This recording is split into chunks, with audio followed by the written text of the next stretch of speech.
So we're very lucky to have two experts on this field. You're an you just became an alien expert. Did you know that? They did not tell me they were alien experts. From anthropology and astronomy. So those are good disciplines to approach this, right? Paul Mattson is an associate professor of anthropology at Moore Park College, and he's the coordinator of our evening and weekend programs. He is educated at Penn State and UC. He taught for 8 years at UC Santa Barbara and lectured in political theory, jurisprudence, and environmental science. He's contributed to research projects at Penn State, University of Penn, Yale, and Oxford. And I love this one. At the age of 12, he became a member of the National Investigations Committee on Aerial Phenomena. See, he is an expert. But he learned decades later that it was a front organization for the CIA. Love it, love it. Right now, his main ambition in life is to finish cleaning his room. Don't know how that's going. Maybe the aliens can help you. They'll appear in the middle of the night and help you. And then we have Ron Wallingford, who has taught astronomy and physics here at Moore Park College since 1987. He is the chair of the engineering, physics, astronomy, and our observatory. How many of you know we have an observatory here on campus? Yeah, about half of them, so some of them knew about it. The rest of you have to take my class. That's right, that's right. And he likes hiking, tennis, and amateur astronomy. Yeah. All right. So I'm going to, any questions about our format, what we're going to do today? How many of you are going to say something today? Everybody raise your hand. Everybody raise your Excellent. hand. You're all going to say something. That's your goal, right? You want to contribute to the discussion. Otherwise, these guys have to work way too hard, okay? And they want to just study aliens. Right? Awesome. Okay, so I'm going to turn it over and let Ron start us off on our discussion. Yeah, what was that? Oh, sure. I brought in some comics that are sort of fun, but the first thing I wanted to do before I even start, mouthing off is get sort of a feel for where you're at. And the first question I have is, do you think there's alien life? How many of you think there's alien life? Raise your hands if you think there's alien life, right? Okay. Now we're going to start restricting that down, right? That's like, I actually agree with you. I think it's out there. I don't have any proof of it, but I think it's out there because there's so many, so it's such a great possibility. Now, how many of you think that alien life comes and visits us? Ah, very interesting. Yeah, I'm sort of in that same realm there. What, 2 people? Okay, very good. Yeah, I don't know if it comes and visits us now. That's something where we can start looking at, proof, and I don't know if we have that or not. There's all sorts of things you see out on the internet regarding, alien visitations and all that. Eyewitness accounts are a little bit questionable, just like, eyewitnesses in, if you will, law type of setting is sort of questionable, right? We see what we think we see, not always what's actually happening, right? So that's what's going on there. And then if they do come and visit us, do you think they actually interact with us? How many of you think they actually interact? I guess, right? So no one thinks they're actually interacting. They're afraid of us because we are what? We have teeth, right? Okay. So I always think it's interesting, if they're out there. So I guess from the scientific point of view, we start off by framing it in, if you will, a probability distribution. And Paul and I are aware of this, and we were emailing each other. And so just to put it into somewhat of a scientific context, the man that came up with this, his name is Frank Drake. And what he did was he came up with a neat equation to try and sort of categorize our ignorance, if you will. And the equation is not, if you will, predicting whether or not life exists in the universe, because that's what we'd really love to know. I mean, I'm sure Paul would be, excited too if we found life in the universe, right? That would be very exciting. But what we need to do is sort of constrain our way of looking at it, because right now we're suffering from what I call is lameness, and our lameness is our inability to go out there and investigate. We can do things within our solar system, and even that takes quite a while. So what happens is Frank Drake came up with this equation where he's not looking for, if you will, life in the universe, which again is the question I'd really be interested in. He's looking for the number of technological civilizations. And so he says, well, what kind of parameters do we need for a technological civilization? And so he's thinking about it, and he's going, well, space itself is pretty cold, and so we're going to probably need something like a star. So he asked himself the question, and I like the way he wrote out his equation, because he wrote it this way. He wrote it as what? Our star. Because we know that our star does support life, right? So, if you ask the question, does life exist in the universe? The answer is definitely yes. It's here, right? We're asking really, does it exist elsewhere, right? So the first parameter is our star. And what we find is that stars come in a great variety of shapes, sizes, colors, temperatures. But what's interesting is certain stars would be, we think, more conducive to life than others. Some stars are really hot, and what we find in astronomy is the hot stars, the bright stars, which would seem to be the ones that we are caught with our eye. You know, when you go out and do astronomy, visual astronomy, that's the ones you see. Those are actually rather rare, because what happens with big, hot, bright stars is they end up burning out really quickly. So what we do then is we limit our discussion not to big, bright stars, but to stars that are cooler and dimmer. But on the other hand, if you're too cool, too dim, you're not going to do the job either. So it's sort of a mid-range. And they sort of coined a clever term for that. They called it sort of the Goldilocks zone. You want to be not too hot, not too cold. So we need stars out there. And so you can be, you know, put in your various parameters on this. You can be overly optimistic or pessimistic. So you can be optimistic or pessimistic. If you're overly optimistic, you can say there's, you know, as many as, you know, 10 to the 6th stars, for instance, that are, you know, capable of having life around them or something like that. So we fix that. Okay? If you're overly pessimistic, you know, or if you're a creationist, which is certainly okay, then you just say there's what? One in our galaxy, right? And that's our sun, right? But our sun is rather sort of a middle of the road type star, so nothing, you know, spectacular about it. So from my point of view, I would lean more towards this one, you know, more towards the fact that there's a lot of stars out there. Now, stars are great, but the problem with stars are they're a little bit hot. I mean, we don't want to live on a star, right? I mean, none of us, we don't have astronomers going to what? The sun, right? It's way too hot. So what we need is we need planets. And so the next parameter in the Drake equation is called F sub p. And that's the fraction with planets around it. And when I was young, your age, eons ago, okay, the current reigning idea was that maybe 5% of the planets out there, I mean 5% of the stars had planets, which is actually a pretty low number. But more recently, we've had the Kepler mission, and the Kepler mission was wonderful.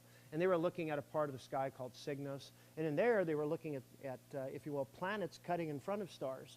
And what they do is when they cut in front of them, they block out their light. And so what we can do is we can, if you will, ramp that way up. So I went to a talk recently, and they said probably at least 50% of the stars out there have planets. So you can put in a, you know, a 0.5 for that. And then I was asking the guy, well, gosh, you know, our technique is such that right now we're only able to pick up the really big bodies that cut in front of the star. And they said, well, what do you think the probability of stars having planets around it is? And he thinks it's actually 100%. So he thinks that all stars have planets. And sort of evidence for that is we've seen some binaries, and some binary stars are stars that orbit around one another. And when they orbit around one another, what we found is that we even have planets around those. And we didn't think we would have them around those because of the weird gravitational interaction. So anyhow, we have, you know, stars with planets. Then the next question is, they have to be in what's called the habitability zone. And the habitability zone is defined, and I brought some in for Paul. It's our thing that we like to drink, and that's what? Water, because now we're starting to get into the, I like to call it the egocentric part of it, where we're thinking about, you know, life based on what we know, what we are, because we don't know of anything else, so we're sort of, you know, restricting it to that. And we find that life needs water, but what we find, if you will, is that water is best in the liquid state. And so you don't want it too hot, in the case of, for instance, Mercury and Venus. You don't want it too cold, Mars, Jupiter, Saturn, Uranus, and Neptune, and even we can put in our dwarf planet Pluto, right? Poor Pluto, right? But we want it in between in that nice habitability zone. So you want some of the planets that are Earth-like. And that's not only having water on them, but having the stuff that we're made out of, carbon, nitrogen, oxygen, and so on. Now what's interesting is, you know, when you look at this, there's always sort of a habitability zone in any star, because what happens is if you have a hot one, you get further away from it, and if it's a cool one, you can almost park yourself right on the surface. So for this, again, you could have that area where they're going to be okay, not too hot, not too cold. But then you need the magic ingredient, and this is the fun part, and that's the fraction with life around them. And that's an interesting one, because if you question some biologists, they say, it's just going to happen. You're going to magically get life creating if you have all those chemicals, given 1.5 billion years. Problem that I have right now is that, you know, the biologists are working away trying to do that, and they haven't been able to do what? Create life. You're going, wait a second, what about all the genetic engineering? Well, That is taking life and altering it, but they're not creating life. They're not taking simple chemicals and making life out of it. They haven't done that yet. They're trying. They're getting a lot closer, okay? They're really working it, right? Maybe some of these, weird viruses that are coming out are because of that, right? So they're on their way. But this is a big parameter. We don't know what that is. Again, if you're a creationist, you say what? It only occurs once, and that's right here, nowhere else, right? For me, I would think, we got the chemicals, we got the time, we got the right amount of energy. It's going to happen, but I don't know what number to put to that. That's a big, big, big question mark as to what the probability on that is. Now, it's not enough to be a life form, because we had blue-green algae on the planet, 3.5 billion years ago. But remember, our initial discussion was on the what? Number of technological civilizations. So it not only has to be, have life, but then it has to become intelligent, okay? So we need to be able to what? Have higher processes. Think about, the stars. Think about, what's going on out there, right? So we need to think about those type of parameters. So we have to fix this somehow. Now what's interesting is the biologists think that this is always going to happen. And I would think, okay, then it's sort of always going to what? Evolve into some sort of intelligence. And the biologists are going, no. They think that, dinosaurs did a really good job, and if there was no, climatic and, asteroid event, then they'd probably still be around because, we're like hors d'oeuvres for them, right? So intelligence is not something that's naturally selected for. At least they don't think it is, okay? At this point it is, right? Because we're intelligent enough to where we can sort of manipulate our environment. That's not quite enough yet, because certainly intelligent, but we need to be able to what? Communicate with them. So we need the fraction that can communicate. And that means by external means. So they have to send out radio and TV broadcasts, or we have to have some way of knowing that they're there. Again, we're suffering from lameness, so we wouldn't be aware of them otherwise. And then the last parameter, which is an interesting one, and this may or may not be true for other civilizations, but it's certainly true for ours, and I like to make it a big L, and that's what Frank Drake did too, and that's the lifetime of a civilization. And so when we're talking about that, what we're really looking at is, well, how long does this civilization last, right? We're as humans, and biologists think that we're on our way out because we're what? Overpopulating the planet, right? So we're sort of scary, either, through too many people or environmental pollution or, global warming, greenhouse effect, or we could do ourselves in by what? Nuclear bombs, or the way the dinosaurs were done in by a asteroid, right? See, there's all the different parameters. So it's sort of a way to put it in some sort of scientific context, and then you can talk about the what? The probability of each of these particular events. So it's sort of at least a way to present it. Then if there is a civilization like that, and they're really, really technologically advanced, they could, what? Possibly come to us, but that's a big stretch. And that's a bad pun, right? Because it's a big stretch in terms of the what? The distances, yeah, so. That's at least to start off our discussion. Then, any questions on that? Any parameters there? Or anything on that? So, no questions there? Okay. So it's just a way to put it in some sort of context and look at it in terms of each of those, right? So again, you can be creationist, thinking you're the only one in the entire universe, or you can be what higher probability of it. So that's. You could call this the reality. Yeah, exactly. So no, this is the myth. No. Mythological way sometimes. Mythology can. Notice when we started off, and I asked the question, how many think life exists out there? And I raised my hand. I think it does. Because I think there's so much possibilities, in terms of not just our galaxy, but, we have roughly about 200 billion other galaxies out there. So from my point of view, it's like, I think it's going to be out there. Whether or not we'll ever hear from it, especially whether or not it'll ever come to us, those are much more interesting questions. And I'm sure Paul will have some on that. And I have some information on that too, about, people thinking they've been, abducted by aliens and that sort of fun stuff, so. But that'll be, we'll continue on. Yeah. Yes? What was that again? Germs. Oh, germs, yeah. I know, that's sort of. Yeah, and it's interesting. There's actually a theory called panspermia. And I always hate this one because, we talked about, how does life get started? Well, life got started on Mars and it was shipped over here. And I'm like, well, then you're still avoiding the question, how did it get started on Mars? Well, what they've actually done is they've had some, if you will, asteroids that enter the Earth's atmosphere. They're called meteors. And they make it all the way down to the ground. And amazingly enough, these things get heated to the point where they actually melt on the surface. They were lucky enough to get to one before it cooled off. And what they noticed is that inside, it was a fairly large body, it was actually relatively cool. So it wasn't sterilized. So if there was, you know, stowaways, then you might have been able to see them. So, I mean, it is interesting to think about. But I think our germs will probably come from us, not from outside. You know, if they do us in, I think that would be scary. But there is one noted astrobiologist that actually thinks that these things sort of periodically come raining in to the Earth, and they sort of pollute and actually he thinks of it as an enhancing factor because it gives you sort of an increased hybridization within your animal realm, I guess. So.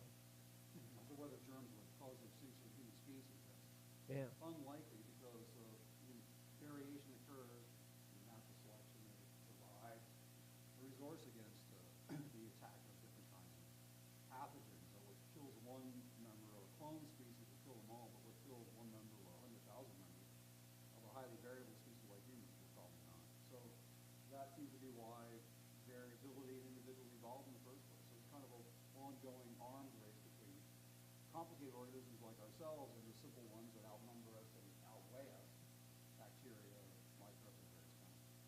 But it hasn't happened yet, which doesn't mean that it's conceivable, but it's very, very unlikely because we already have, if you will, evolved a global protection against it. So that would be difficult for nature to generate. So that could be another event, perhaps, just like we fear aliens coming to destroy our planet and human life, we fear. Yeah. It was, yeah, actually it was even, I think it was a NOVA program where they were talking about that, and he was right that there is such a genetic diversity.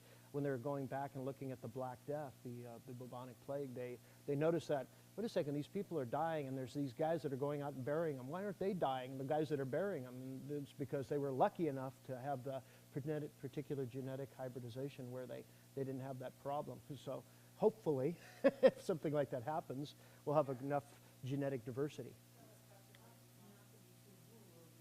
Yeah. But on the communication aspect, you mentioned something like traditional ways like broadcasting, et cetera. What about other ways of communicating? Yeah, I always like to talk about that in my class when I cover the subject in astronomy, and you know, it's like right now we're using radio and TV broadcasts, and that's how we get all of our, you know, by electromagnetic radiation. But that's sort of slow because it's at the speed of light, but we're not aware of anything else, unfortunately. Maybe they have some sort of like hyperspace or something like that. We are at this particular junction not able to access that, so we're not aware of it. Yeah. So certainly can put out a realm of possibilities, but certainly beyond our particular understanding of physics at this point. Yeah. A lot of reports of alien contacts involve telepathy. Oh. So if there are aliens that are advanced species that have come here, then that's entirely feasible. I don't have records of their voice.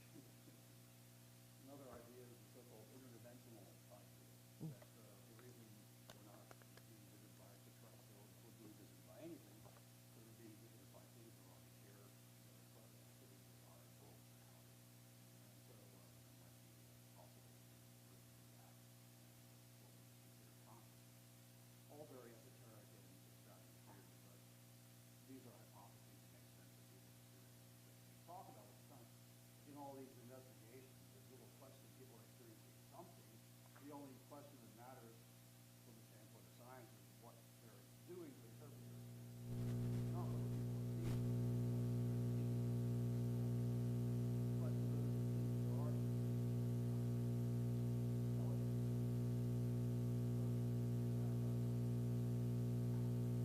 rational, but basic situation way is we really don't know anything at all about things that are and that is the bottom line regarding the whole business of aliens and UFOs. We don't really have any concrete evidence, which would be nice to have, certainly, because we still don't have any. The question remains entirely. So therefore, it's only reasonable to not close the book on something we simply don't know about. So it's certainly not a good, strong reason to suppose it must be true. There's no empirical evidence that stands up. But that doesn't mean that there's no possibility of evidence. It doesn't mean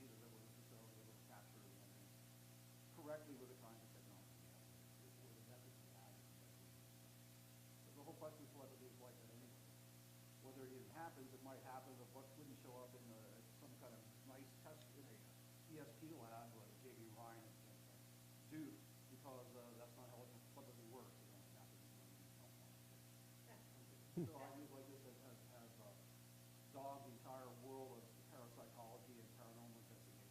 Simply that far. So most conventional scientists stay away from it, but since we don't know what consciousness is or how it works, of course, there's always a wide open question on it.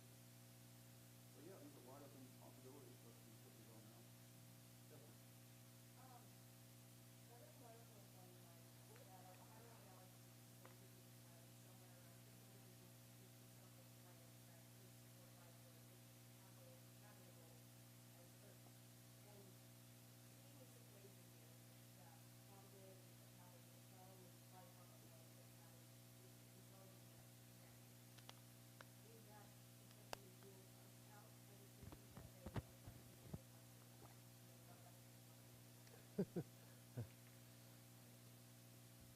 There are a lot of speculations about why we haven't made contact. In fact, if we have occasion, I'll tell you a little bit later about the Fermi paradox. Enrico Fermi was one of the great scientists of the 20th century. He was the first person to produce a nuclear chain reaction. So when Fermi said something, people took it seriously. He did very early calculations in the early 50s about how many potential planets there are on very conservative assumptions they had back then, before the whole Kepler, the whole investigation outside the atmosphere showed us we were enormous numbers of potential planets out there. Even so, he calculated the number of likely planets in our own galaxy and the time it would take to travel, even using conventional rocket technology they're just developing. And he figured that, you know, a long-lived, highly advanced species could scan the entire galaxy in a mere 10 million years.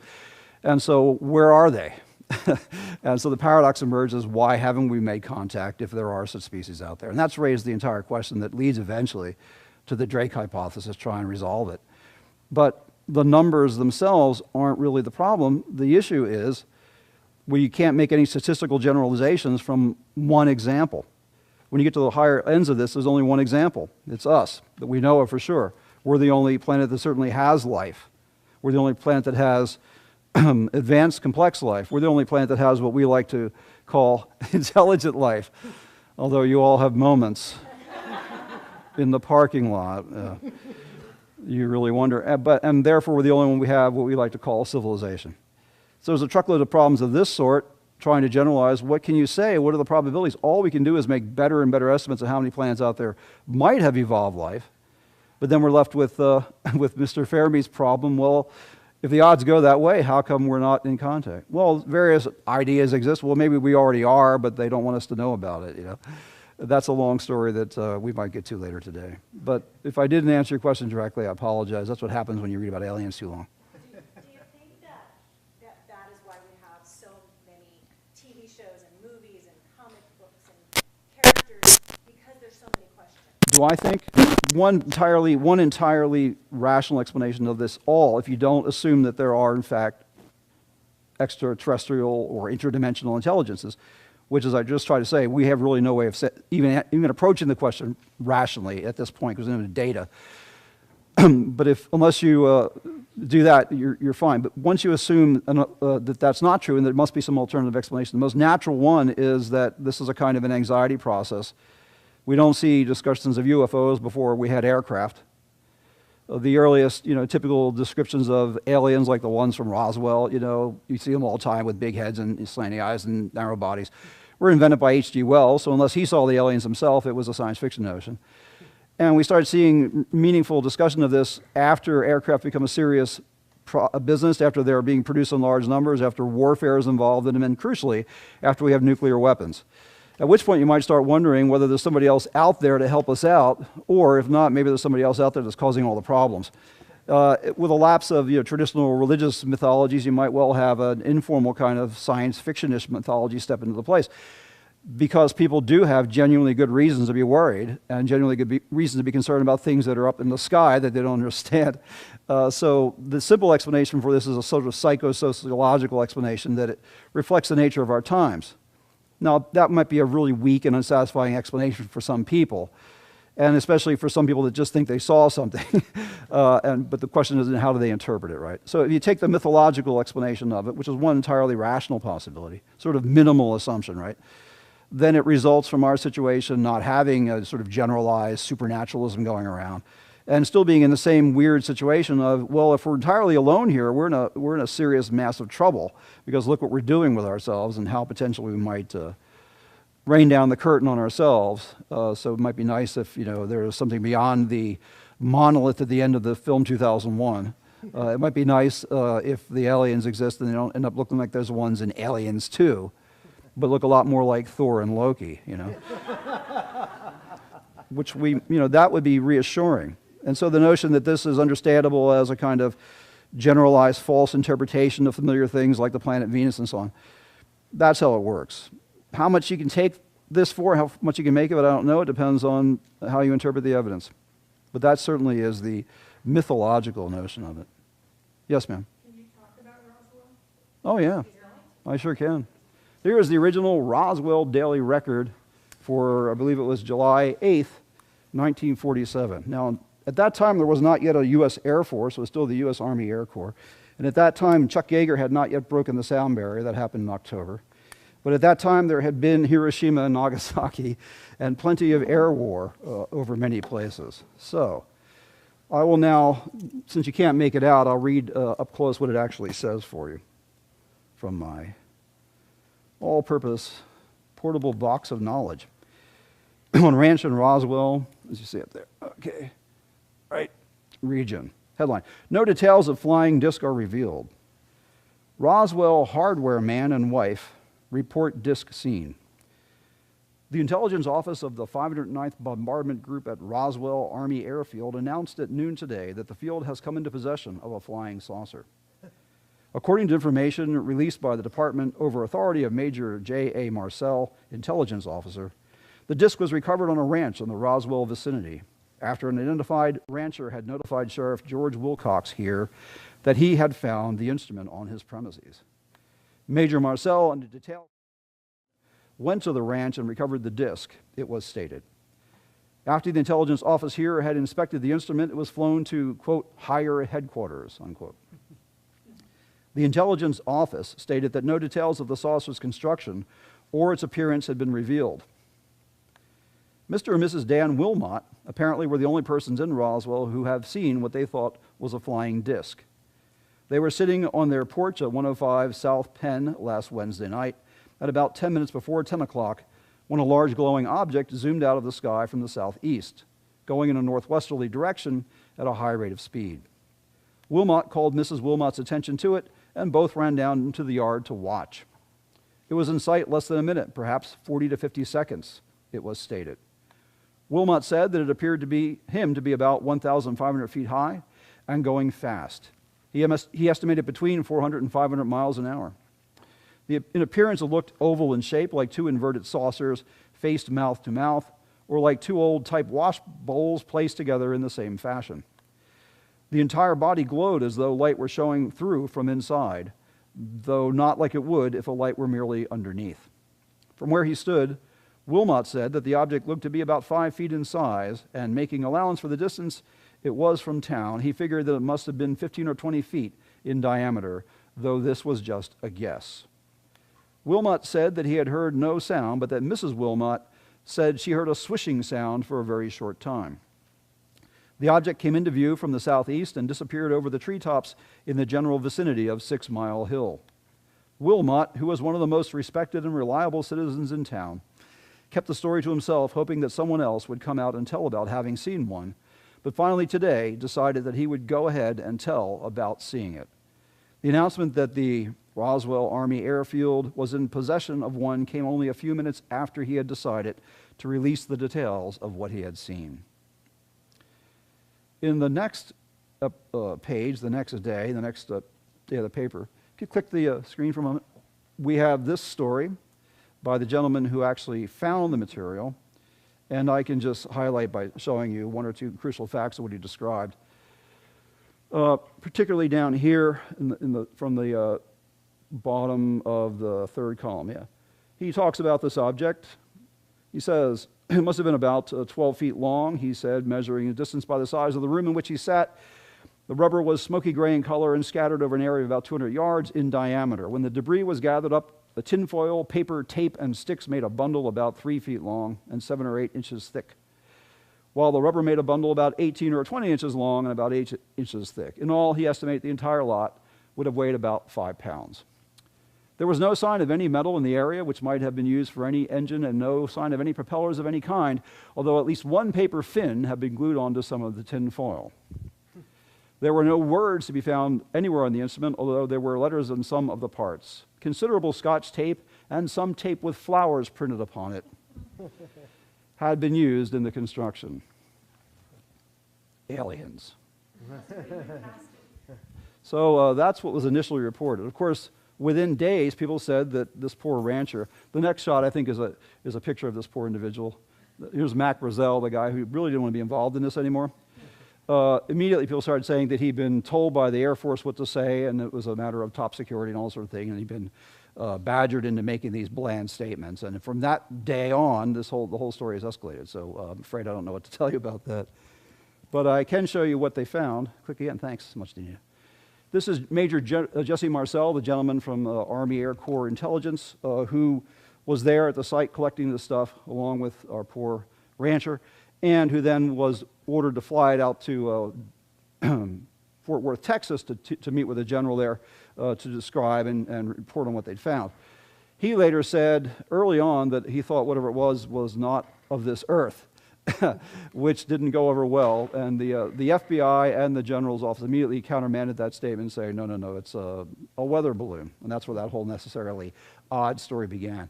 So next picture is him, Major Marcel, and you can see he's not entirely happy about this situation, showing some of the things that they found.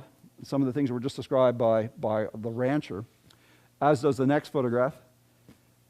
This is the general and one of his adjutant officers also showing the same material. You see the sticks, you see this strange silvery material.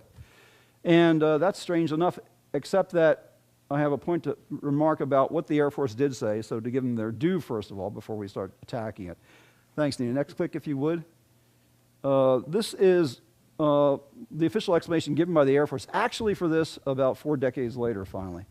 There was a project underway launched from the area near White Sands National Testing Ground, where they set off the atomic bomb 2 years before.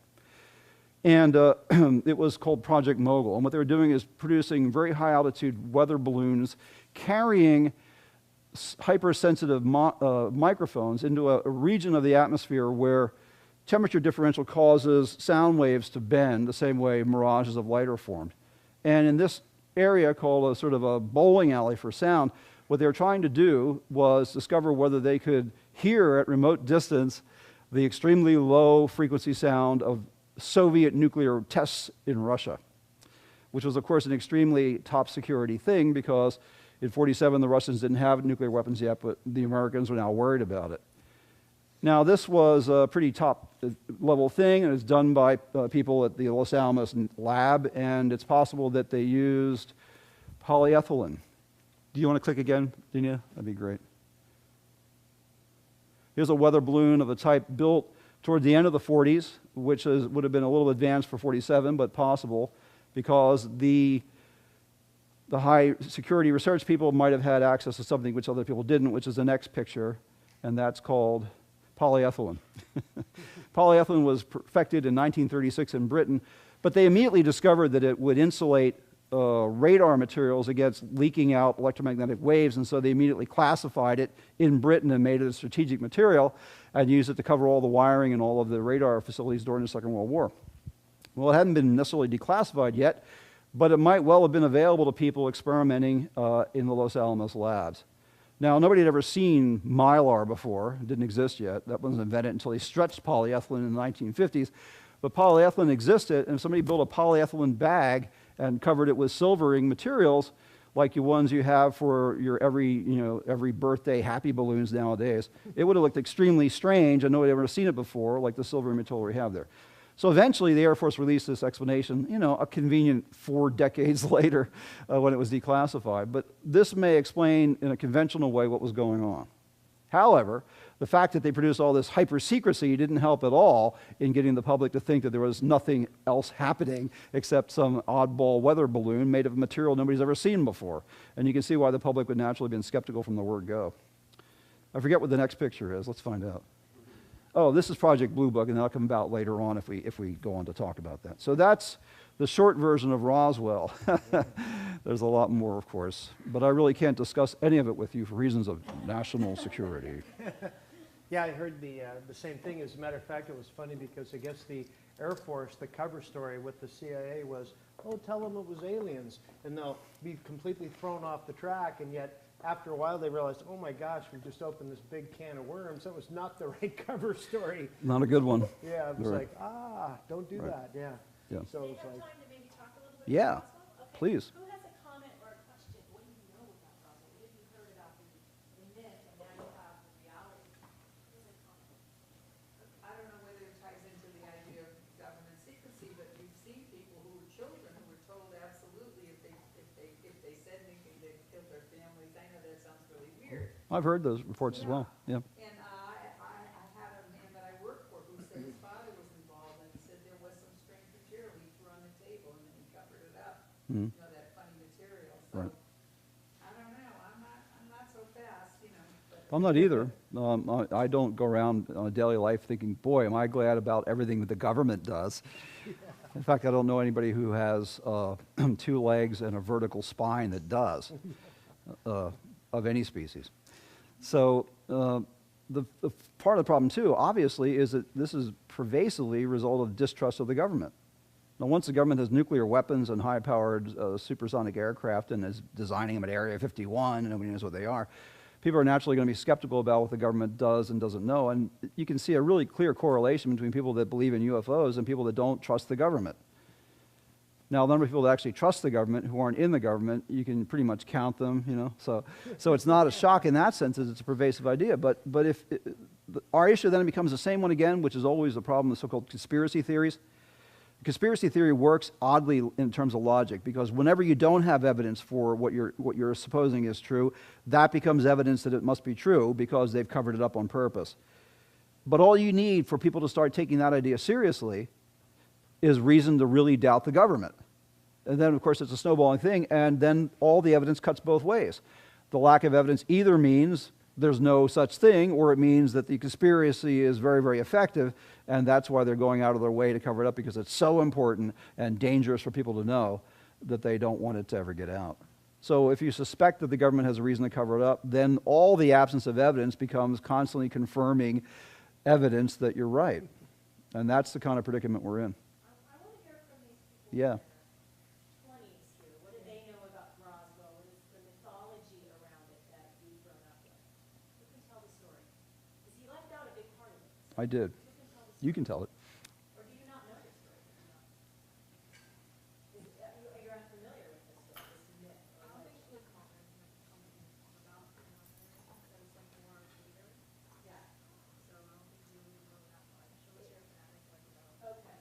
It's part of our sort of the mythology around aliens, though, right? What do you know? Well, didn't they say they found like a life form? And then they stick it somewhere and they hid it or something? And what do you think about that? Is that something that you accepted in your, as a myth, as a legend? How do you view it? Is it like Bigfoot? I accepted it. I thought it was cool because I mean the whole thing is kind of secrecy. So.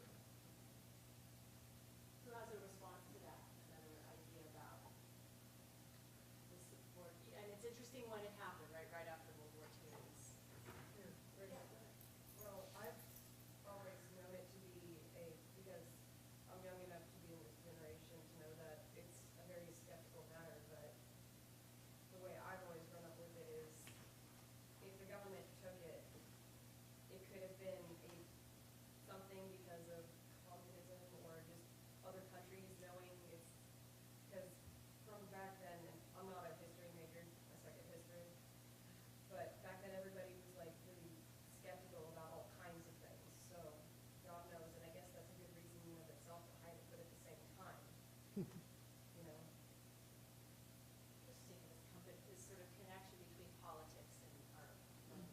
I can add a point in your favor with this.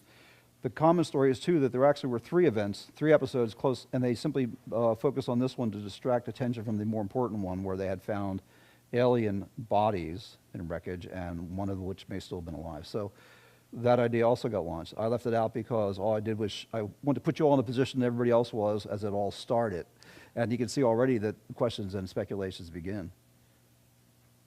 Please.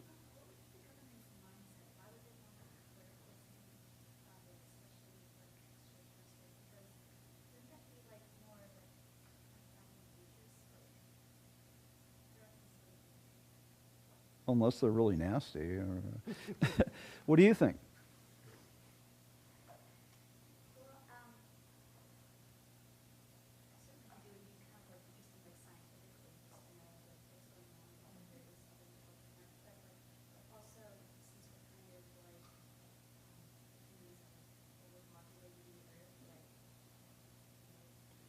The conventional answer is the government doesn't want people to know it because they're afraid of the social disruption it would cause when we find out that we're not alone, that maybe we're outmatched and outgunned in various ways, and it would cause generalized panic. But of course, the flip side of that is people might be relieved to find out that there's something else and that we're not on our own. So it is a very strange question, a very strange attitude. If there are such things, why would they have been keeping it secret all this time? The conventional answer is to avoid social disorder, but by now there's so many aliens around every day that I think people pretty much take it for granted. Yeah, it's about time we figured out where the aliens are. You guys ever been to Vegas?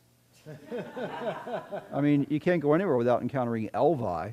There's an entire separate species that walk around there. See, I think that there is sort of this hunger, this desire. Yeah, right. Seems to be growing. Life is here, and you just don't know it, or something. Right. But that can be taken advantage of too, right? Because unfortunately, there's a lot of these, I wouldn't say clubs, but organizations that claim to be, UFO hunters and things like that. But as that lady up there pointed out, you have to be skeptical. And part of that is, being very, very rigorous and testing whether or not these are really alien encounters. And a lot of times, unfortunately, they come in, I was watching some show on the TV, and they were like, oh, all 4 of their quote-unquote experts were all really enthusiastic about finding aliens. And from a scientific point of view, it's like, man, you have to just pretty much come down here and, the snurd has to wave their tentacles at me to prove that it's an alien. I mean, you have to almost beat me over the head because otherwise I'm going to say, sorry, they're not. So, yeah. The problem of foregoing conclusions and always seeing the evidence that you want, both sides of it is constantly is an unscientific matter. I think like we were saying, like the hunger to know is like it's like taken advantage of like with popular culture. Like just like even like for example, like on the drive to Las Vegas, like how many alien inns do you pass? Or like like the alien cafe or whatever. You see they sell, the tinfoil like I don't know, they're like tinfoil hats. Oh yeah, you got to have those. It's like while we really do desire to know, like because it's like something that's thought of it as kind of either really serious or really silly in cinema and literature, like it becomes something that is like almost difficult to discuss like in a forum. So I think it's like that like hunger, it is there, but it's also kind of discouraged in a way. Now it's been saturated with pop silliness instead of serious investigation. Yeah. Yes. I think the hunger is not, to use the word romanticized, but in movies like Guardians of the Galaxy, where you see aliens just walking along the streets with regular people, it's just made it's so bluntly common, and no one reacts like they're purple. Why are they purple? Type of way. I don't trust raccoons, though. Yeah. It's just completely Right. like not questioned. Yeah. It's become so mundane that you kind of think people wouldn't be surprised. They're like, yeah, so what else, Right. What's for lunch? Would you say that over time that the aliens have become a little cozier and a little more mundane over time? You think about War of the Worlds, the Ron. Oh, yeah, People right. freaking out. They thought it was real. They thought it was really happening. It's scary. And the first aliens movies were so scary. And Right. now we have, let's see, everybody's getting along. Now there are friends. I'm still afraid of Furbies, though. I mean, I don't know about you guys, but for me, there's something really weird about a little fur animal with plastic gears inside that wakes itself up at 3 in the morning and starts speaking to another in a language I can't understand. Now, the Furbish threat has not been much discussed, but I think But yeah, they do seem much more pleasant and charming, and there's much more optimistic, hopeful images about them. And what does Yeah. that say about Yeah. our culture, though? Yeah. What do you Yeah. guys think about the aliens in your pop culture today? How do you regard them? Are they your friends? Are they your foes? Go for it. Well, I would think that aliens are more of what the Greeks had in gods, something that we can't explain. We just give it a persona. So they had all these gods that do different things because you put them off, but really it was just nature running its course. And so if we see something, and especially around the time where we were just inventing aircraft, and we had bluebirds and no one knew about it until years later. Then, the blackbirds. Blackbirds. Good enough. Yeah.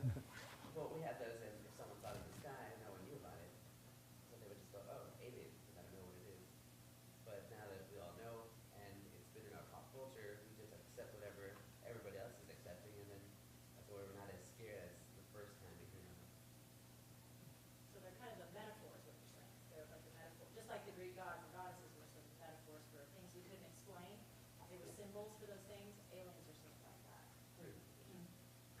Any more thoughts on it? I think we just have some sessions in Blue and fascinating. That's why we were so fascinated by like aliens, talking to aliens, and now it's like kind of dying down. So that's why we accept it more like easily. I mean, that's what we're remember Bigfoot. That was like interesting like back then, right? And now it's like Right. okay, yeah. There's still all those Bigfoot shows on there. Why is that? And then the alien shows, ancient aliens. People haven't done good market share analysis yet. Yeah. Yeah. It's time for really big rodents or something, you know. Probably the origin of aliens itself is like more of like we created it because of compensation. We don't want like our interests to be stagnated. So Right. perhaps that's And as they said earlier, it has to do with all the actual technology that was going on at that time. so big that Yeah. New airplane. If you think about religion, where people constantly talk about things they can never directly experience, and they always use metaphors for it, there's an incredible diversity of images and stories and metaphors for that, and it's partly just the running wild of the human imagination to find new ways to indirectly talk about something you can never talk about directly, things that are beyond the range of your senses, like gigantic forces affecting the universe in one way or another, intelligence or otherwise, and you can't see them, and there's no sensory information possible, so you do what you have to do. When you can't talk about it directly, you make up a story. And that turns loose human imagination and human boredom, and then we have one new things to fill it up. So certainly nowadays there's a show business element to it. Yeah. Yes, please. What about the pirates' reports that, I know that Yeah. could be Right. cosmetic, what do you call it? No. Physics more, but Well, what about those reports? well, that's why people take it seriously, because they're very serious, very definite reports of phenomena with very skilled people that are professionals. They're used to aeronautical phenomena, and they don't know what to make of them. And so then the question becomes the scientific question as well as the social question. What do you make of them? How do you interpret these things? And that's why there's still a serious question about it. That's why there was Project Blue Book, which was up there a while ago. And if we go ahead with that at some point, that's why there was also NICAP, which was trying to get it straight. But people do investigate these questions, and there are some that are, in fact, hard to get a rational explanation for, although one assumes there may be a naturalistic explanation, but to assume there may be is not the same thing as to show what it is.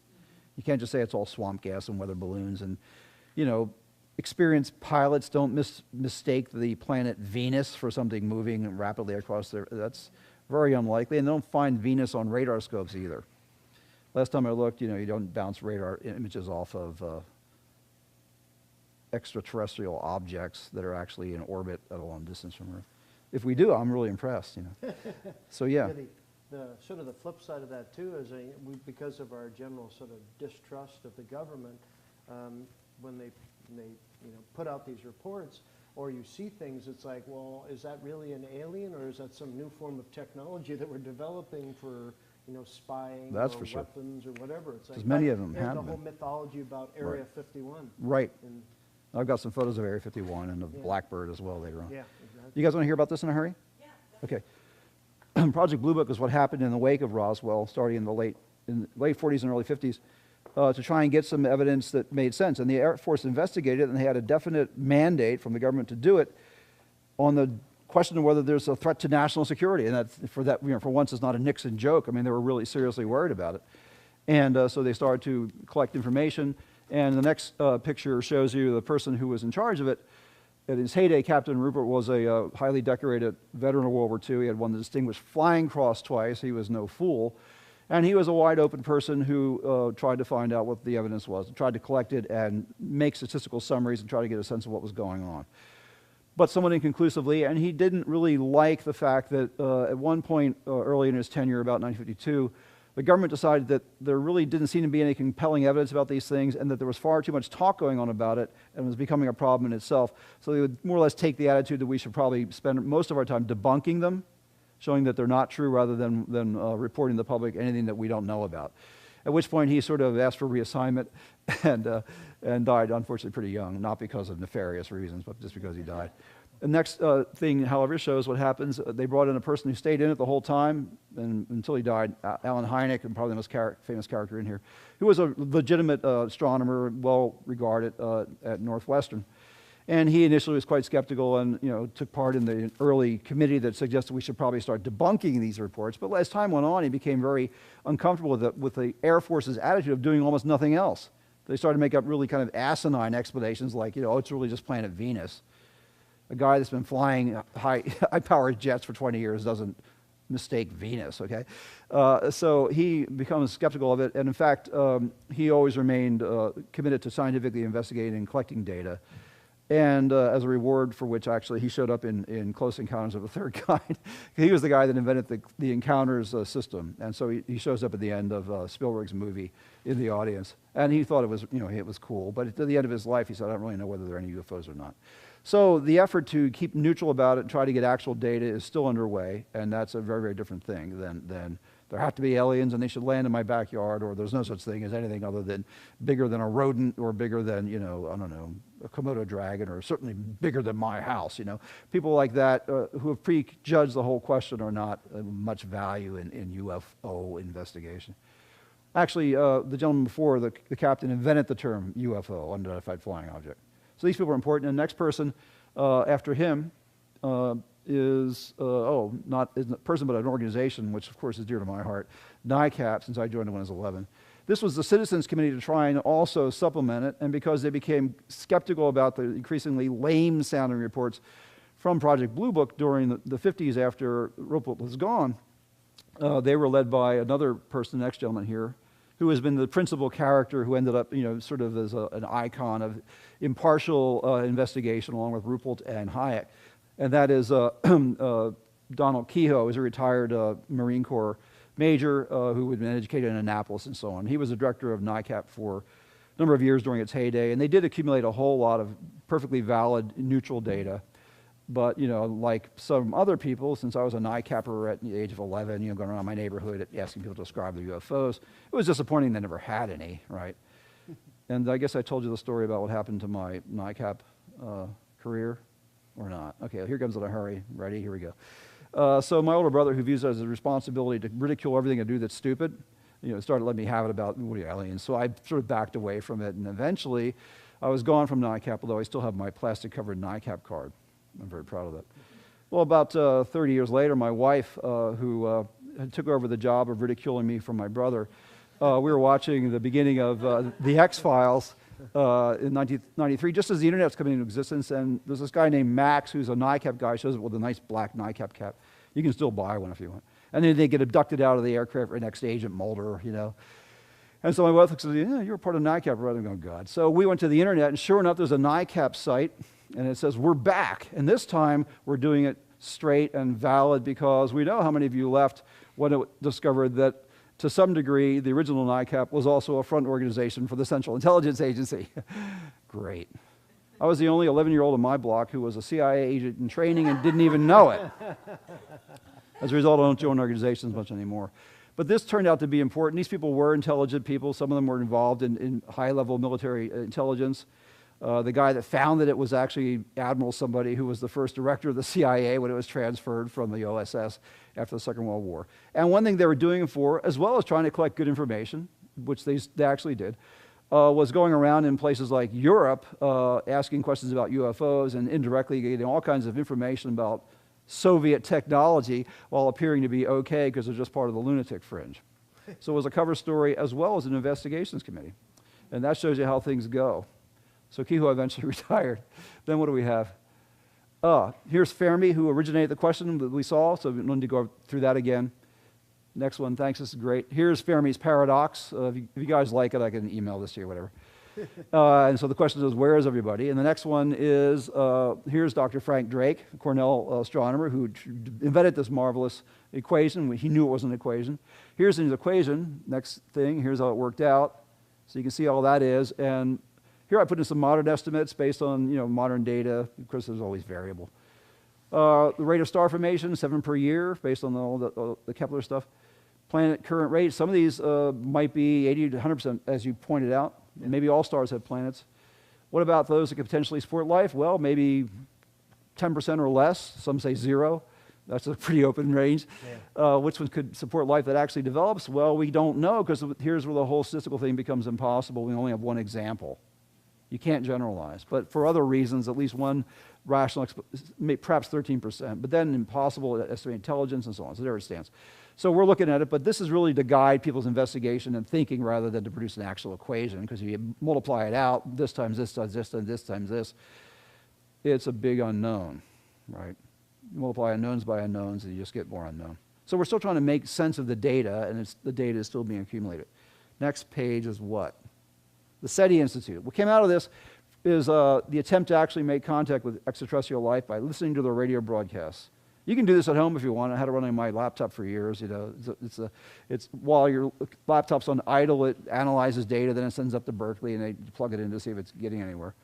They haven't found anything conclusive, but they found this one marvelous thing they called the WOW signal back in the late 70s. Another one more recently in 2004 that SETI at home found, which are anomalous signals that seem highly coherent, and doesn't seem clear that they are a naturally occurring background, but we really don't know. But it's produced all kinds of cool things like the next frame, which is, let's see what we get. Oh, finally, Freeman Dyson, a famous physicist as well, theoretical physicist, and a marvelous guy who still is funny, who developed a couple of explanations of why we haven't contacted aliens based upon the SETI data, and also how they might be stopping us for good entertainment value. So the first one is the next category, which is a Dyson sphere. Dyson pointed out that as civilizations get more and more advanced, they need more and more energy. And so the way to do it eventually is to capture an entire star.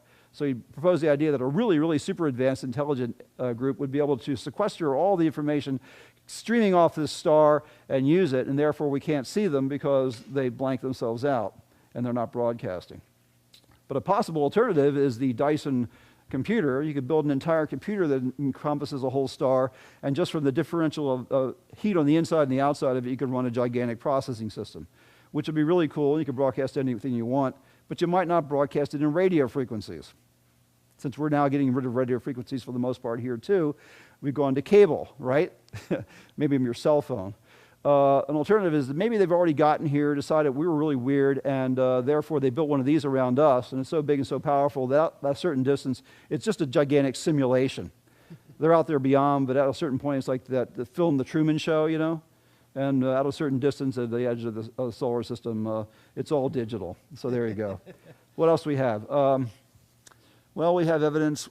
This is what Area 51 looked like before they made it impossible to photograph there. What were they doing there? Next question, next click. Building things like this eventually. Here's the Blackbird. If you see this flying over your head and no one acknowledges that anything like it could remotely exist, you're going to talking about aliens. We're the aliens. So an alternative explanation is that this was a massive secrecy thing. They built the U-2 system there. They built the stealth fighters there. They built this thing, the highest speed aircraft ever made, flies 2,300 miles an hour. It's so fast, it was for surveillance over Russia and so on, that if they fire rockets at it, it just turns up the speed and outruns them. Now that's pretty secret, but these things were flying around over Area 51. What else do we have? Finally, evidence that the government admits the existence of aliens. This is the only evidence ever found. Very cute. Yeah, thank you very much. Which actually is a whole other topic. Yeah, right. Outer space. Yeah. What else do I have? Okay. There are aliens. My two favorite aliens. Yeah. I know.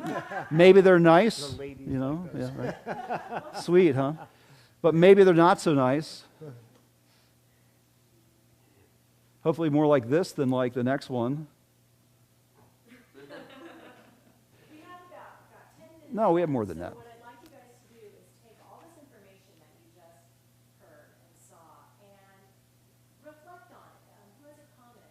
I guess it didn't work. Fine. Thanks a lot. Putting this all together, yes, go for it. I just wanted to ask if you knew about the Blue Planet project. No. You mean to terraform planets so that we can go? Like a government book that scientists created about like classified aliens and stuff, like the Nordics, reptilians, the Greys and stuff, just special types of aliens. I've been to Vegas. Go ahead. Yeah, I can. That's an interesting one. I know what's happening is they've done some studies at Harvard, and one of the people that's really involved with this is a man named William Shermer. He's a skeptic, which is a good person to put in there. And yeah, and Oh, cool. what they did was sort of interesting. They looked at people when they go to sleep, and when people are seeing these grays, they think they might be suffering from sort of sleep apnea. And so William was asking the question, is that really true? And said that what they did was they were putting on these caps with they could feed magnetic fields into their head. And so he's extremely skeptical. He doesn't believe he's an alien. And they put him into one of these caps. And he felt that after they had done that to him, he was actually abducted by aliens. And yet the whole time he was on camera. So they had literally simulated this experience that these people are having. So there might be, a lot of interruptions in sleep pattern. It's not you in the middle of the day walking along, and you're doing it. It's usually at night when they fall asleep, and then they get abducted and have Right. experiments. That's interesting. Yeah. So, Certainly people are experiencing something. Yeah. That's the crucial thing to realize. The problem is all how are we interpreting it. Yeah. So who has some new, like a new understanding, new perspective than you did an hour ago? Something new that you never thought about. No, I mean, not a new perspective, just have a new understanding. A new understanding. That's all.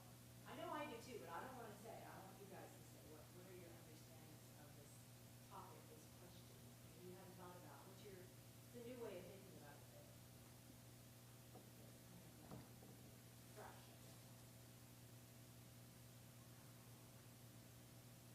Not necessarily a new understanding, but more so curiosity.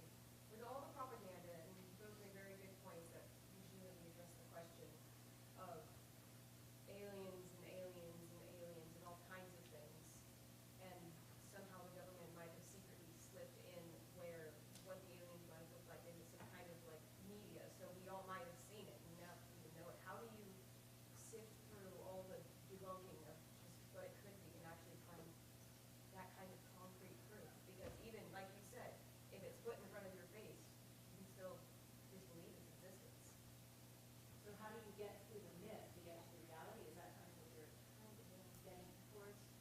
Part of the problem is that we anthropomorphize the idea of aliens, meaning we assume that they're going to be like us, one way or another. It's a very serious question if there is any alien intelligence. Another answer to Enrico Fermi's paradox is they're already here, and we don't even know it, because just because they are some sort of sentient being or some kind of life form doesn't mean they're going to be anything we would recognize as necessarily even being life forms, let alone communicate in a way we would understand. There's no reason to assume that they would actually do things in a way accessible to us. I mean, if we're being observed, if we're being visited, if they've already come through, if they built a freeway for us, whatever, we don't necessarily recognize any of this because there's no basic reason to assume that life processes or consciousness processes would have to be similar to our own anywhere. The prior assumption that they have to be is built into this, and it's entirely unjustifiable. We feel they're cheating otherwise, but maybe that if beings have been here, other consciousnesses have been here, right? Whatever, there's no guarantee at all we'd even be able to understand that they are, let alone communicate with them, which is the problem for the the exo-anthropologists. How do you communicate with the aliens when they finally land? Well, the first thing would be know that they're not some sort of silicon rock device, that they're actually living, that they're actually communicating, and this is completely impossible to judge in advance. We have no idea whether things would be accessible to us. So you get to that level, and the whole question is wide open again, because it's simply unaccessible to our way of assuming how we would identify anything that is not part of our own sort of biological structure. And that's a very serious philosophical question that is not even typically addressed by discussions of aliens and possibilities of other intelligences or stuff. This lady and this lady too, please. You go ahead first. Uh-huh.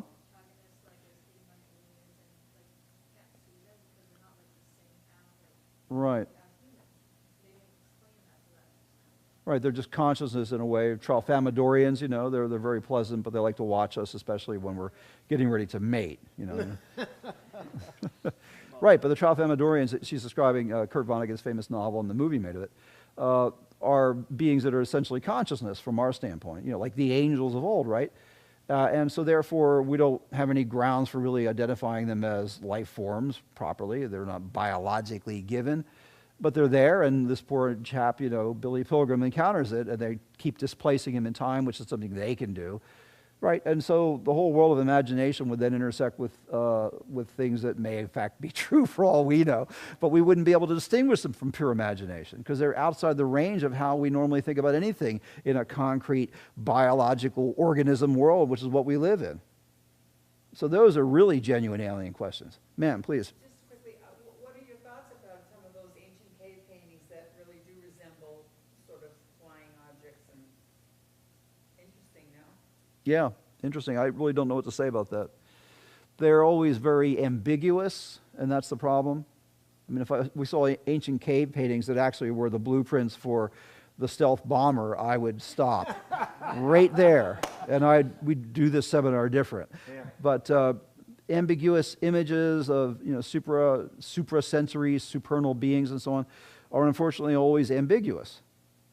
Yeah, and that's our fundamental problem there. What do we make of them? We don't know what to make of them because we don't know what they meant. And we really don't know because the DVDs are really wretched and cracked by now, so we can't tell what they're talking about when they did it, you know. We don't have any knowledge of what they were thinking or what they meant by these things. But certainly there's an interesting worldwide distribution of, you know, humanoidish looking, you know, various things like that. It's normally assumed that they are supernatural beings, but that's what the archaeologists will tell you whenever you don't know what it is. Oh, it must be a ritual object. That's your safeguard. We don't know what it was. Like what Mom was saying with the sleep Right. they have sleep disturbances. Sure, it could be a common neurologically given hallucinatory process that the nervous system generates, and people paint it because it's a powerful image to them, which is entirely valid, but it doesn't answer our questions whether there's extraterrestrial or extra-dimensional beings or not, which is where we started out, and unfortunately, I think we're still there. Yes, ma'am?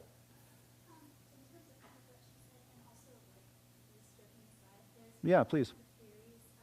Yeah. Okay. All right. They think actually, like the Vikings, like their the Skype and technology was like incredible. Like I think like there was an anthropologist who was speculating that it was like actually alien technology that like the aliens were like maybe somehow influencing on the people. Yeah.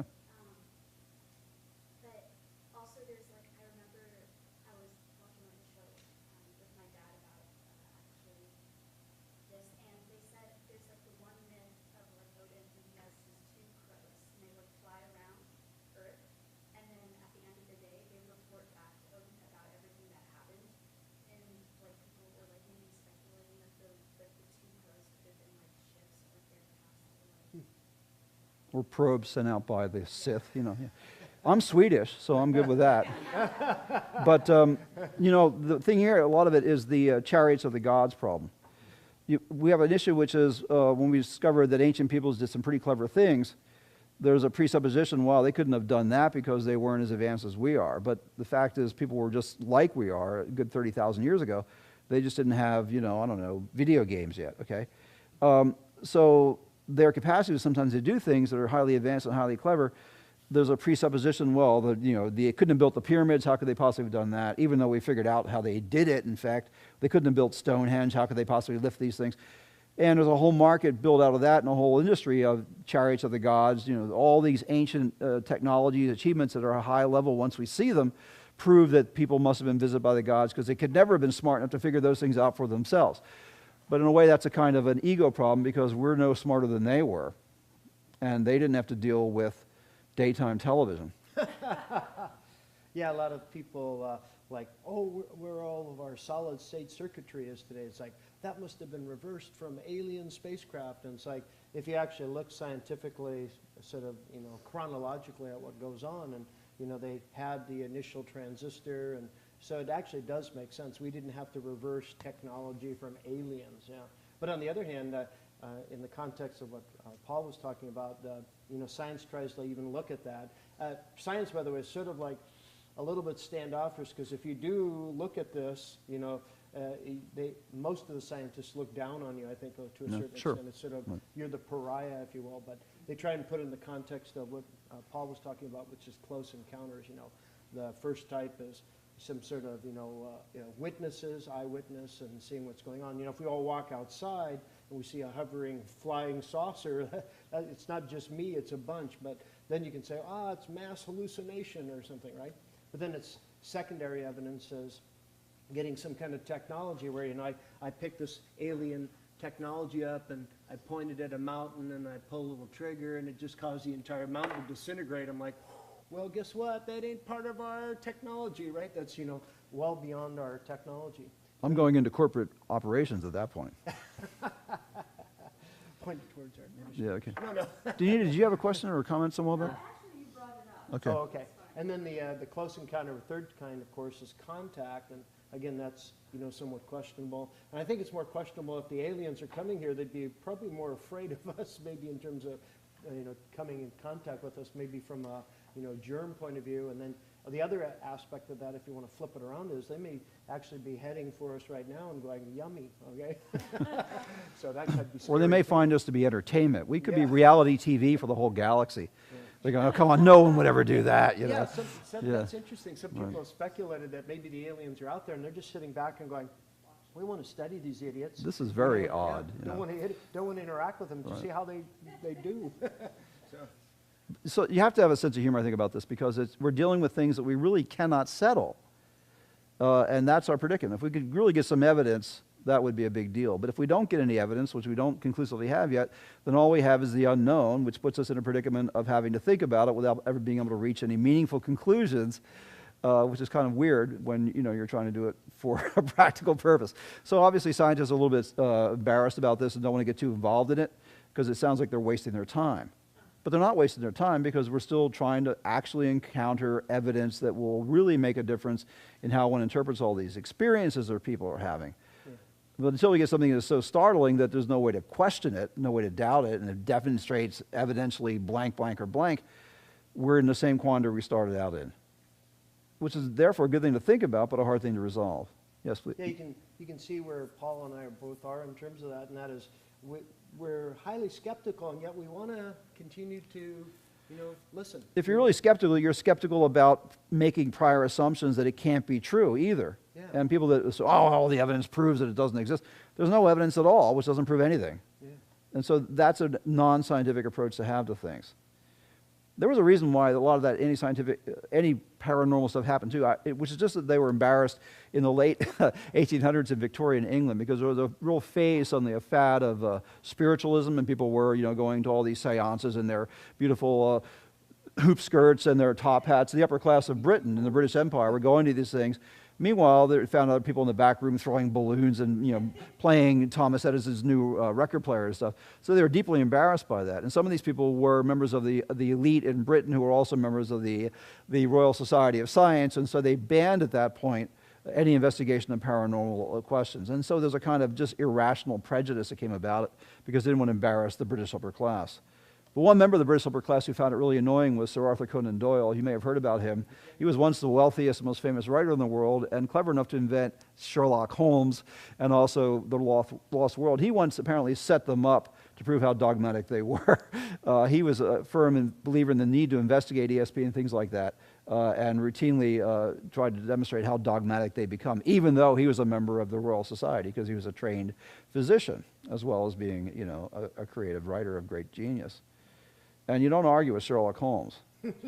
He'll get the jump on you. Yeah, there's a lot of people out there that also like to play practical jokes. There was the alien autopsy, video from a while back, and they kept on looking at that and looking at it, and finally they were able to debunk it, and it was not so much everything in the room except for one thing, and there was a phone on the wall. The phone was right, but the phone cord wasn't right. And so that's how they could actually tell that it wasn't from that particular era. So they had done a fantastic job of faking things out. If we were all honest, then that wouldn't be, we could eliminate that, but there's those people out there that love to.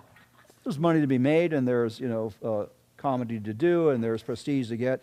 And there's also the ability to say, hey, I know better than all these scientists and all these philosophers and all these theologians and all these military people, because I know what they don't have the capacity or the faith or the courage to understand and accept, which is a way of avoiding having to get your doctorate, you see. There's something to be said for that. Anyway, the thing is that, as you all know, if it's on the internet, it must be true, right? Right. Well, everything on Wikipedia is, forget it. It's gospel to me. I'll not hear a word about that. We are still in the same situation, which is we really don't know. And therefore, we should try and find out. But you can believe what you want to believe. Whether you're going to find evidence to go your way, I don't know. You're going to find plenty of evidence that people think sounds like it goes your way. But if you investigate it, you may find out you're still where we were after Roswell, which is we really don't know. So use your critical thinking skills, right? This was a great seminar because we didn't solve anything, right? In fact, I think we just opened up more questions that I even thought existed.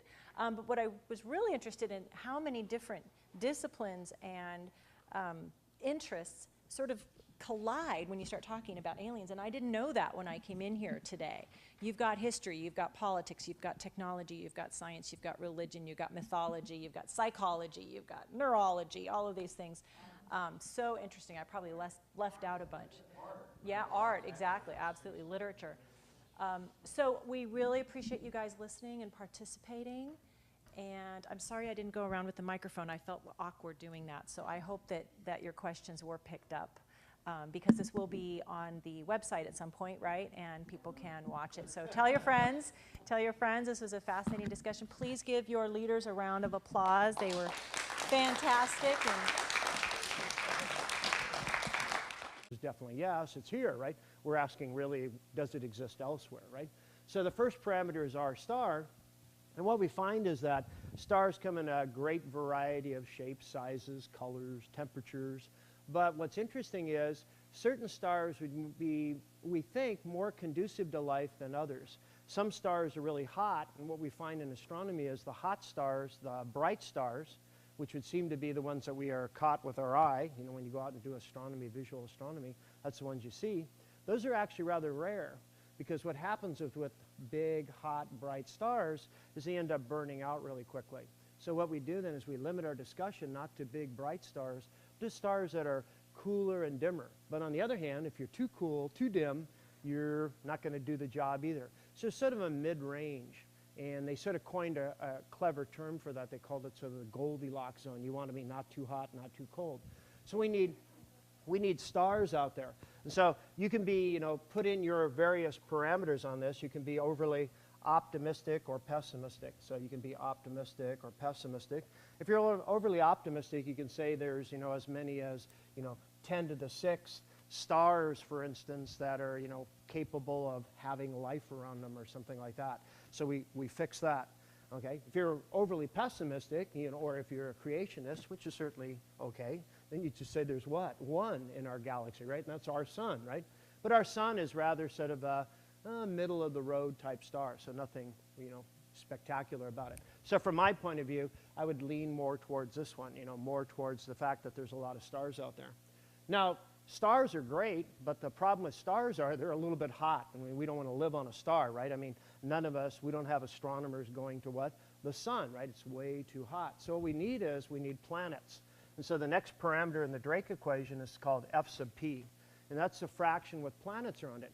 And when I was young, your age, eons ago, okay, the current reigning idea was that maybe 5% of the planets out there, I mean 5% of the stars had planets, which is actually a pretty low number. But more recently, we've had the Kepler mission, and the Kepler mission was wonderful. And they were looking at a part of the sky called Cygnus. And in there, they were looking at if you will, planets cutting in front of stars. And what they, now, how many of you think that alien life comes and visits us? Ah, very interesting, yeah. I'm sort of in that same realm there. What, 2 people? Okay, very good, yeah. I don't know if it comes and visits us now. That's something where we can start looking at, you know, proof, and I don't know if we have that or not. There's all sorts of things you see out on the internet regarding, you know, alien visitations and all that.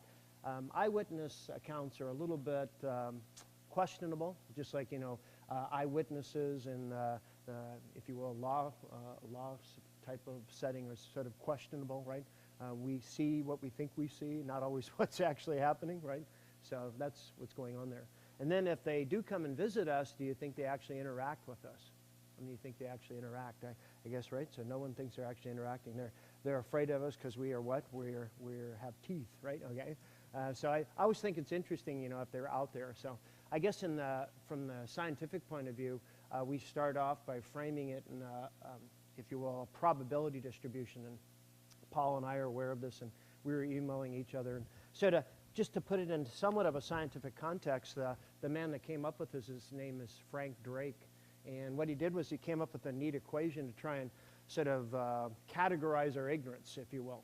And the equation is not, if you will, predicting whether or not life exists in the universe, because that's what we'd really love to know. I mean, I'm sure Paul would be, you know, excited too if we found life in the universe, right? That would be very exciting. But what we need to do is sort of constrain our way of looking at it, because right now we're suffering from what I call is lameness, and our lameness is our inability to go out there and investigate. You know, we can do things within our solar system, and even that takes quite a while.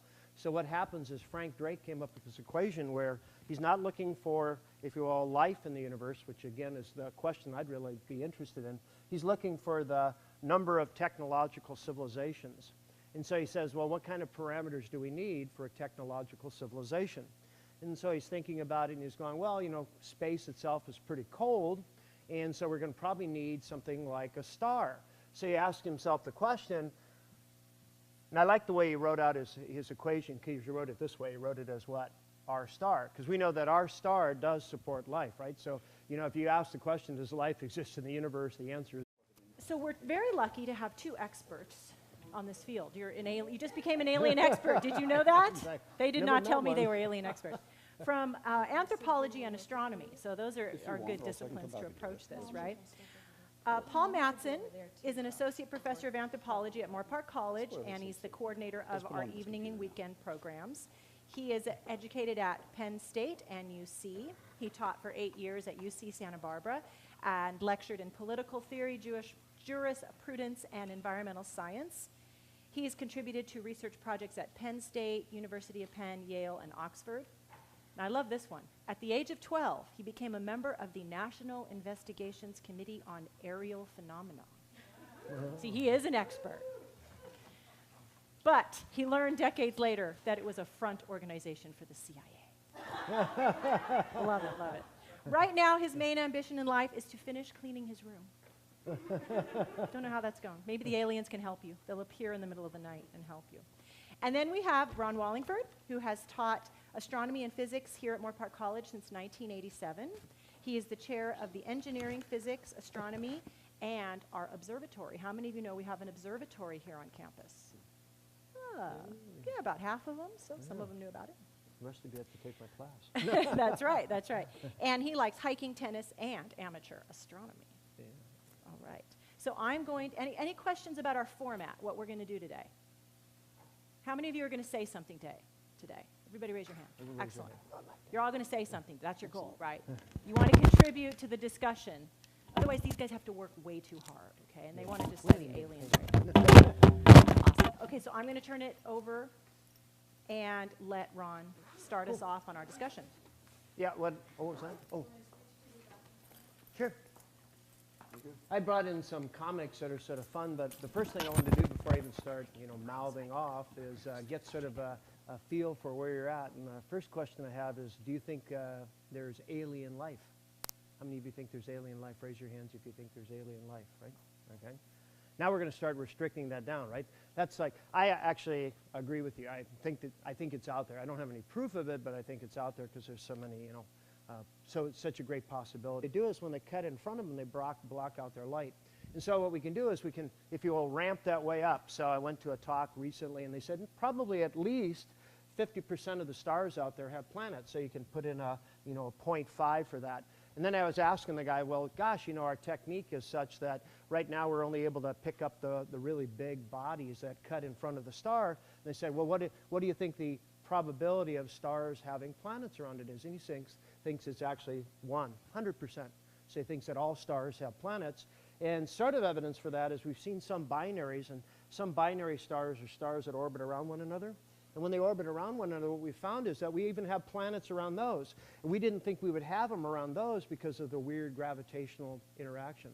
So anyhow, we have, you know, stars with planets. Then the next question is, they have to be in what's called the habitability zone. And the habitability zone is defined, and I brought some in for Paul. It's our thing that we like to drink, and that's what? Water. Because now we're starting to get into the, I like to call it the egocentric part of it, where we're thinking about, you know, life based on what we know, what we are, because we don't know of anything else, so we're sort of, you know, restricting it to that. And we find that life needs water, but what we find, if you will, is that water is best in the liquid state. And so you don't want it too hot, in the case of, for instance, Mercury and Venus. You don't want it too cold, Mars, Jupiter, Saturn, Uranus, and Neptune, and even we can put in our dwarf planet Pluto, right? Poor Pluto, right? But we want it in between in that nice habitability zone. So you want some of the planets that are Earth-like. And that's not only having water on them, but having the stuff that we're made out of, carbon, nitrogen, oxygen, and so on.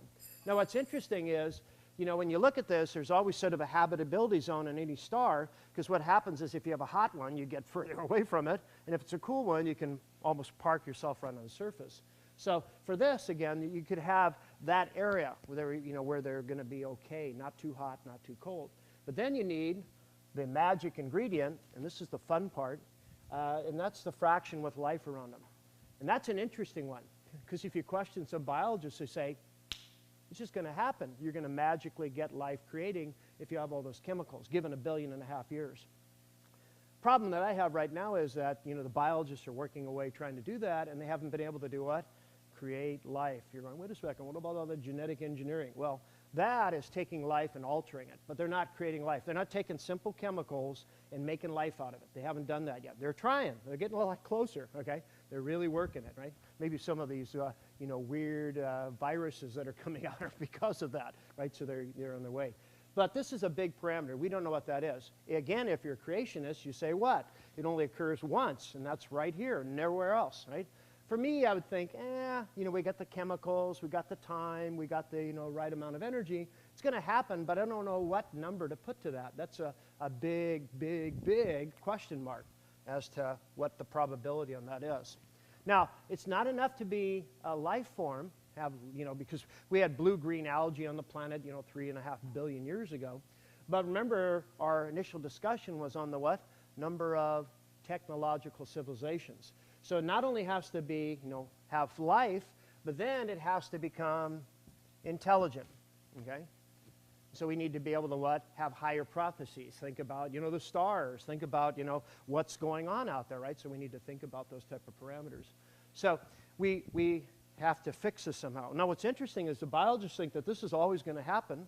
And I would think, okay, then it's sort of always going to what? Evolve into some sort of intelligence. And the biologists are going, no.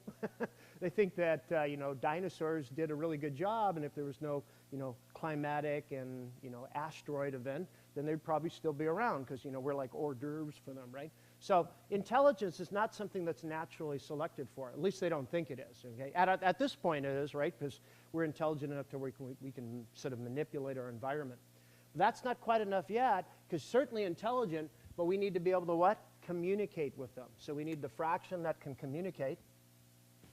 And that means by external means. So they have to send out radio and TV broadcasts, or we have to have some way of knowing that they're there. Again, we're suffering from lameness, so we wouldn't be aware of them otherwise. And then the last parameter, which is an interesting one, and this may or may not be true for other civilizations, but it's certainly true for ours, and I like to make it a big L, and that's what Frank Drake did too, and that's the life